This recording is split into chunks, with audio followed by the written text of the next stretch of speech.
नमस्कार दोस्तों। कल का हमारा टॉपिक पेशवाओं के अधीन शासन कल की क्लास में हमने शुरू किया था। उसी टॉपिक को आज आगे लेकर चलते हैं। पेशवाओं के अधीन शासन में हमने प्रथम पेशवा पढ़ा था बालाजी विश्वनाथ। दूसरा पेशवा हमने पढ़ा है बाजीराव प्रथम। और आज जो तीसरा हम पढ़ेंगे वो होगा बालाजी बाजीराव। तो बालाजी बाजीराव का सबसे पहले हम पढ़ते हैं 1740 से 1761 इसका कालक्रम है। और बालाजी बाजीराव जो पेशवा बना तो उसके काल का एक महत्वपूर्ण कार्य ये था कि उसके काल में पानीपत का तीसरा युद्ध हुआ था। तो देखिए, वीडियो को पूरा देखें, निश्चित ही आपको इतिहास में इच्छा बढ़ेगी या निश्चित ही इतिहास में रुचि आपकी होगी। तो पूरा वीडियो देखें। शुरू करते हैं हम। यह बाजीराव प्रथम का पुत्र था। इसका मतलब पेशवा पद जो है वो क्या चल रहा है, पैतृक, यानी कि पैतृक चल रहा है, पिता के बाद पुत्र पेशवा बनता जाएगा। ठीक है, हम बात कर रहे थे बाजीराव प्रथम या फिर बालाजी बाजीराव। 1742 में इसके काल में बालाजी बाजीराव के काल में 1742 में झांसी व बुंदेलखंड पर आक्रमण किया गया और इसको जीत लिया गया। झांसी और बुंदेलखंड को, यहाँ से इनको चौथे व सरदेशमुखी वसूलने के अधिकार मिल गए। 1750 में इन्होंने संगोली की संधि पेशवा ने की राजा से, और संधि के तहत ये बात हुई कि वास्तविक शक्तियाँ किसके पास रहेंगी, पेशवा के पास, और जो शासक होगा वो नाममात्र की शक्ति होगा।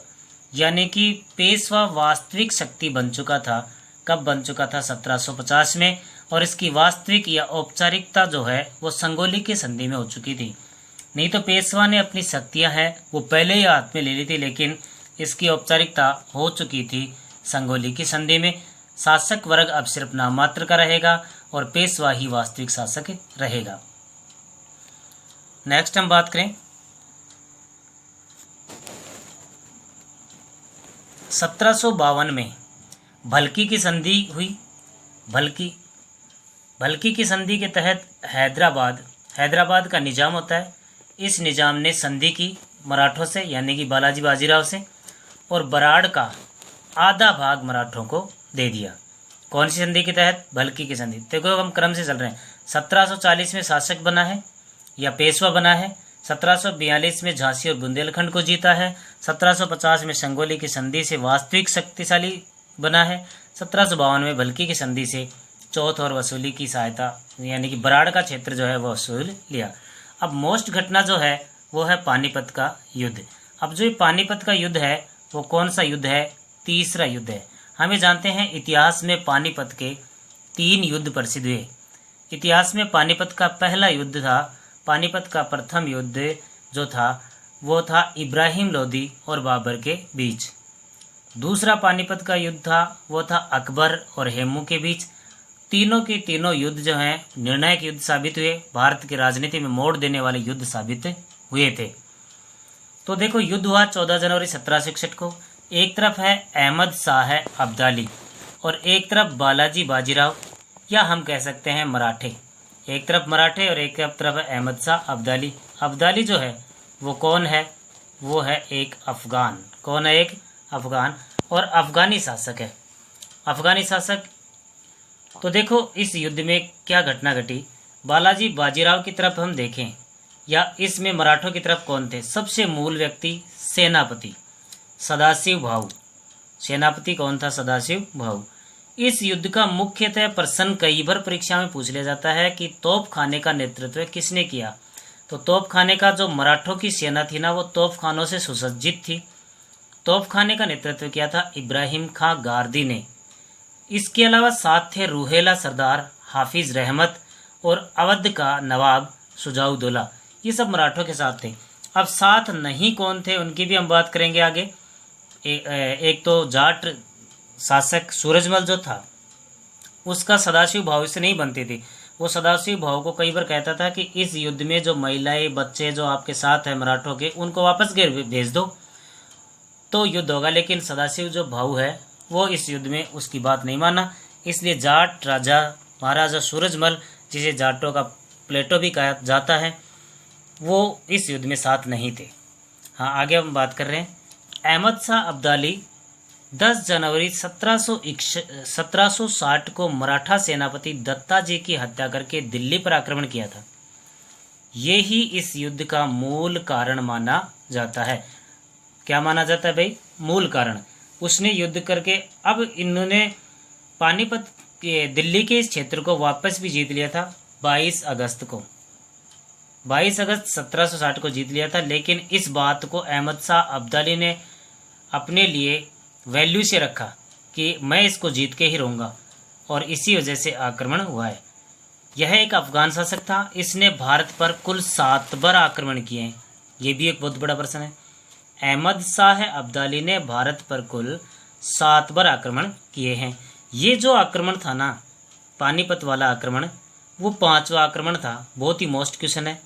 चलो हम इसको ले लेते हैं मोस्ट क्वेश्चन कि पानीपत का आक्रमण कौन सा था? 5वां। ये लोग क्यों आक्रमण करते थे?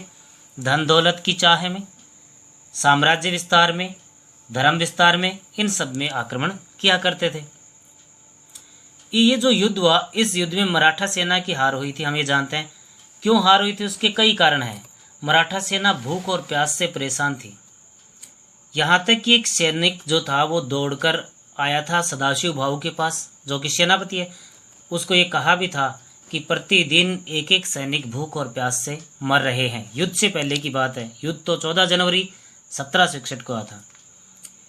इस युद्ध में लगभग युद्ध शुरू हुआ 9 बजे, सुबह के 9 बजे युद्ध शुरू हुआ। युद्ध शुरू 9 बजे हुआ, लेकिन लगभग दोपहर तक यानी कि 2 बजे तक युद्ध जो है वो मराठों के पक्ष में रहा था। किंतु 2 बजे के आसपास इब्राहिम खां गारदी, जो तोप खाने का प्रधान था, तोप खाने के बगैर जो है युद्ध नहीं चल सकता था, तो तोप खाने का प्रधान इब्राहिम खां गारदी जो था वो मारा गया। साथ में पेशवा का पुत्र विश्वास राव जो था उसको भी गोली लगी, वो भी मारा गया। इन 2 की मृत्यु से मराठा सेना अत्यंत कमजोर पड़ गई। इससे मराठा सेना की हार हुई। ऐसे एक कारण ये है कि ये 2 प्रमुख व्यक्ति मर गए। यानी कि जैसे ही विश्वास राव की मृत्यु हुई, वैसे ही सदाशिव भाऊ जो है वो हाथी से उतरा, घोड़े पर बैठा और युद्ध क्षेत्र में घुस गया। तो सदाशिव भाऊ भी मारा गया। इस युद्ध में मराठों का अत्यधिक नुकसान हुआ। बहुत से मराठे मारे गए। हम उसकी अभी चर्चा कर रहे हैं, कौन कौन मारे गए। कुछ प्रसिद्ध कथन है इस युद्ध में। तो इस युद्ध में हम पीछे भी बात कर चुके थे। एक तो जाटों की बात थी, एक राजपूतों की। उन लोगों ने तटस्थता की नीति का पालन किया, यानी कि वो युद्ध में उनका भी साथ नहीं देंगे और उनका भी साथ नहीं देंगे। मराठों के साथ थे, लेकिन ऐन मौके पर ये उनकी नीति से प्रभावित हुए और युद्ध को छोड़ दिया। इस युद्ध के बारे में कुछ कथन हैं। जैसे एक प्रसिद्ध इतिहासकार है आर.बी. देसाई, इसने लिखा है, पानीपत के तृतीय युद्ध ने यह निश्चित नहीं किया कि भारत पर राज कौन करेगा, समझें, किंतु यह निश्चित कर दिया कि भारत पर शासन कौन नहीं करेगा। तो कौन की शक्ति नष्ट हुई है इस समय शक्ति नष्ट हुई है किनकी? मराठों की। तो भारत पर शासन कौन नहीं करेगा? मराठे। ये निश्चित कर दिया इस युद्ध में, पानीपत के तृतीय युद्ध ने। सर सिडनी ओवन ये कथन कहता है, यह बहुमुखी दैत्य मरा तो नहीं, समझें। ये बहुमुखी दैत्य कौन है? मराठों के बारे में कह रहा है। यह बहुमुखी दैत्य मरा तो नहीं, पर इतना कुचल दिया गया कि लगभग सोया रहा। जब जागा तब इससे निपटने के लिए अंग्रेज तैयार थे। यानी कि मराठों का इतना नुकसान हो गया कि मराठे पुनः अपने आप को संभालने के लिए तैयार हुए। तब तक भारत में अंग्रेज आ चुके थे, इसलिए भारत पर मराठों का पूर्णतया शासन नहीं हो पाया।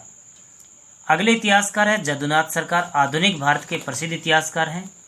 इन्होंने लिखा है, मराठों का कोई ऐसा परिवार नहीं बचा जिसने अपना संबंधी नहीं खोया हो। यानी कि अधिकांश लोग मारे गए।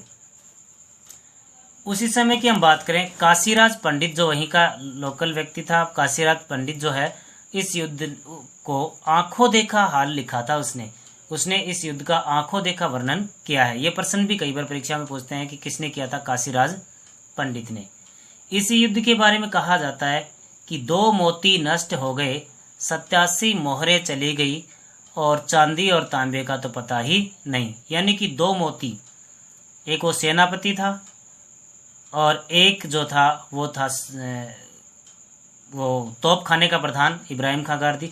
वो 2 मोती के रूप में चले गए और औरों का पता नहीं कितने चले गए। इस युद्ध में लगभग कहा जाता है कि 45,000 मराठे मारे गए। 45,000 मराठों की मृत्यु हुई। इस युद्ध के बाद बहुत दिनों तक मराठों के हाथ से सत्ता निकल गई और पेशवाओं का हालत बिल्कुल अत्यंत कमजोर हो गई। तो इस युद्ध में, इस आज के वीडियो में हमने देखा एक प्रसिद्ध युद्ध। लगभग भारत के इतिहास का संपूर्ण इतिहास इस चैनल पर कराया जाएगा और जिससे लगभग प्रश्न आने की पूरी गारंटी होगी। तो वीडियो देखने के लिए आप सभी का धन्यवाद।